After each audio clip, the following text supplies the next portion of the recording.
You know, as long as you're in debt, somebody else owns your assets. You rack up enough debt, and you can reach a point where it hardly seems worth it to try and dig yourself out. Fortunately, many people are waking up to the fact that debt is something to be avoided. And some consumers have taken the radical step of performing plastic surgery, Jill. They're cutting up their credit cards and living below their means and are finding a new sense of freedom in doing that. Sometimes it takes a time of crisis to force us to act responsibly and view our needs and wants differently than before. Release from debt can open us up to new opportunities and a new way of life. Release from financial debt is something we desire, but release from spiritual debt is even more liberating. Spiritual debt is incurred by sin, by self-indulgent living, by conforming to the hyper-consumptive lifestyle of the world. It's an insidious kind of debt, spiritual debt is. Because we don't know that we're racking it up until we come to a crisis point. A crisis point could be a serious illness, a significant loss, a change in circumstances. And when we choose to live outside the regular obedience to God, seeing everything we are and have as belonging to God, we can suddenly and tragically realize that we've sold ourselves into slavery to sin. Given that reality, folks, the bill me later thing isn't a good financial strategy, nor is it a good spiritual practice, because you never know when God is going to collect. That's the dilemma that Paul seems to be addressing with the Corinthians. The truth is, though, we're all in debt to God because of our sinfulness. It's a debt so deep, we can't possibly pay it off. We can't pay it off.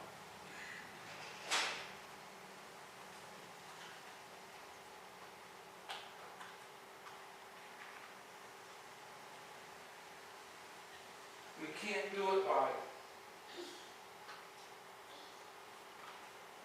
righteous living. We can't do it through good deeds. We're enslaved to sin, and you might think it easier to just keep running up the tab. When you don't believe you're worth anything, that you have nothing and are nothing, why even bother to try to change? Sin puts us in a tough spot.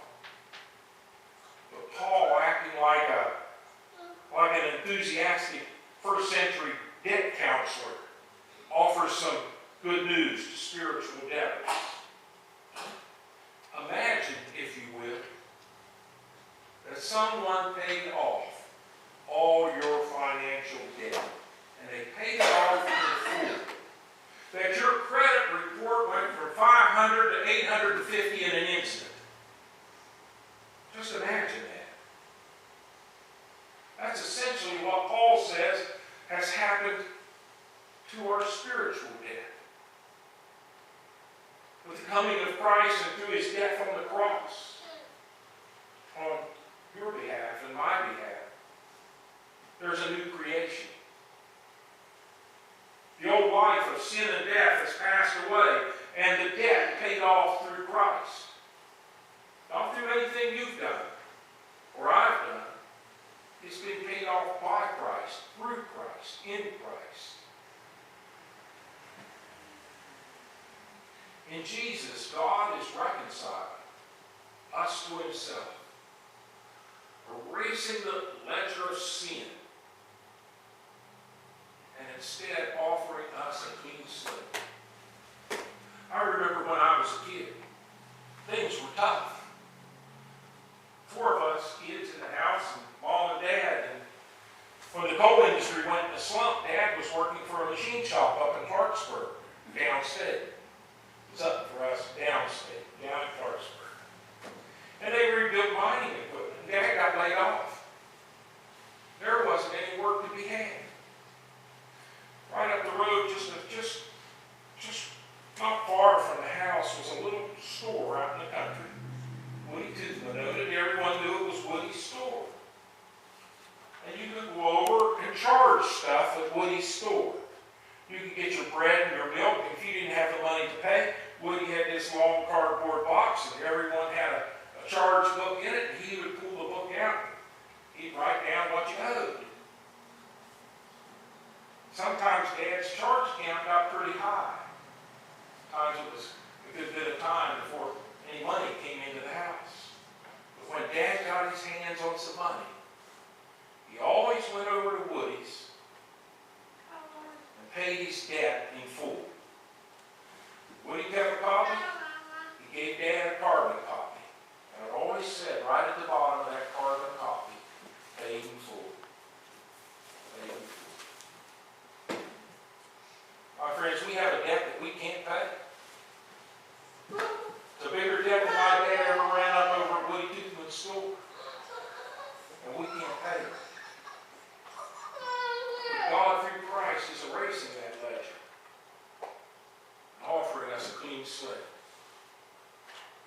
The debt-relieving work that God has done in Christ, though, was work that needed to be implemented, you see. Notice had to be given to the debtors. The work had been done. And that's where Paul and his companions came in. They've been sent by God not to be judgmental bill collectors, but to be ambassadors who spread the good news that God had entrusted Paul and his friends with. The ministry of reconciliation. Something new had happened in Christ, though something new must happen in response to Christ as well. Paul came with the message that the separation between God and humanity had been bridged in the incarnation of Christ. God had come to us to do for us what we couldn't do for ourselves. Seek reconciliation before judgment.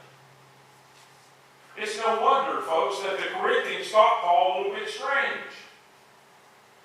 He was proclaiming a whole new world, very different from the one they were used to. Would you think it was a strange new world if someone came one day, you went down to the bank to make your car payment? Well, John, you don't know anything on that car. What? The next day you go to pay your house back. Well, John, your mortgage is paid off in full. What? There's something strange going on here. No one would do something like that for me. My goodness, I owed a fortune on this house yet. Who would do something like that for me? Well, they were proclaiming a whole new world, very different from the one that the Corinthians were used to. Your debt has been paid in full. God's reconciling act in Christ, though, requires a response. God offers us a free gift, a release from our spiritual debt, a new life. You see, God made Jesus to be sin who knew no sin, so that in Him, you and I might become the righteousness of God. It's a gift that we have to accept, however. God has reconciled us to Himself. Now you and I, must be reconciled to God. And accepting that gift isn't just an excuse or an extra. It isn't an exercise. Just accepting that gift isn't an exercise in belief or an excuse to start running up more debt. That would make that gift to be in vain.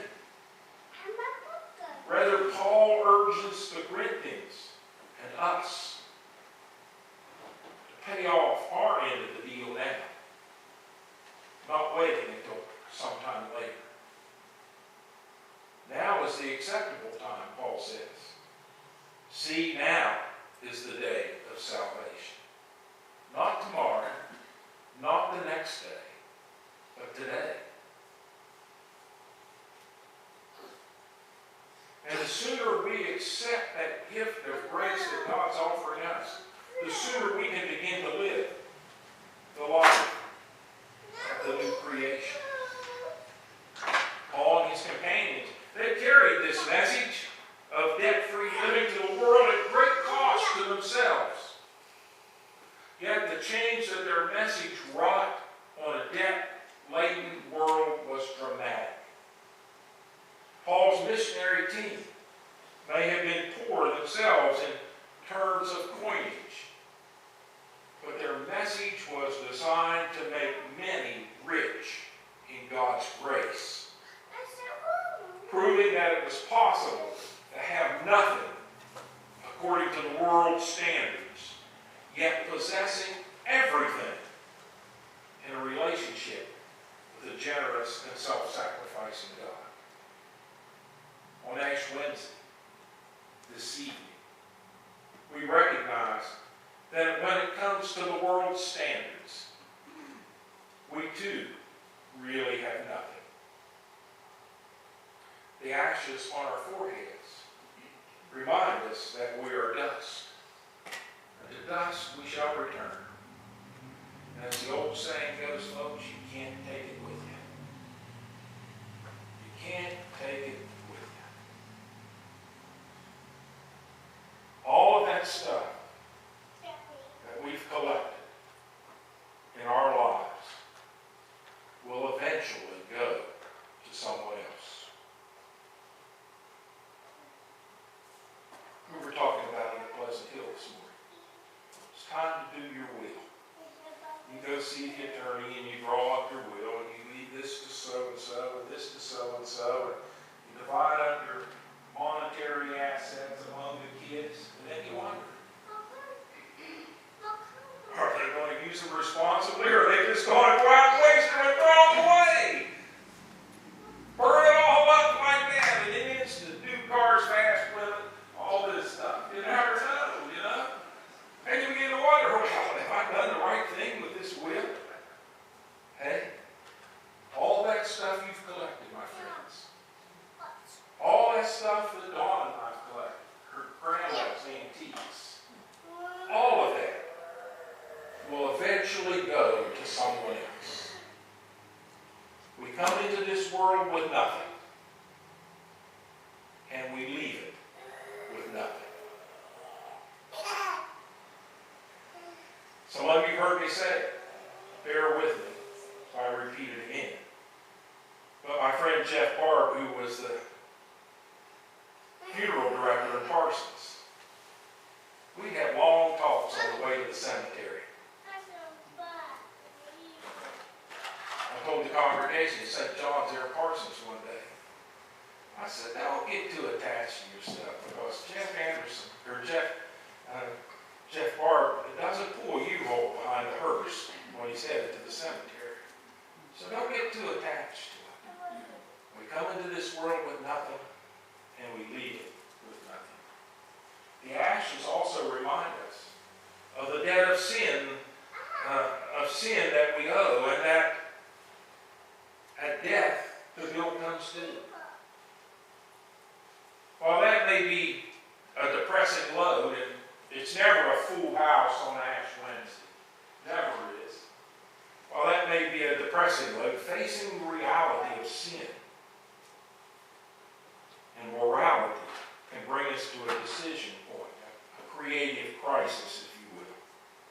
And the more we realize the depth of our spiritual indebtedness, the more we begin to realize the incredible gift that God has given us in Christ, who releases us from it through his sacrifice on our behalf. Folks, our debt, just like Dad's, has been stamped, paid in full. In his own blood, Jesus stamped it, paid in full. When we sign off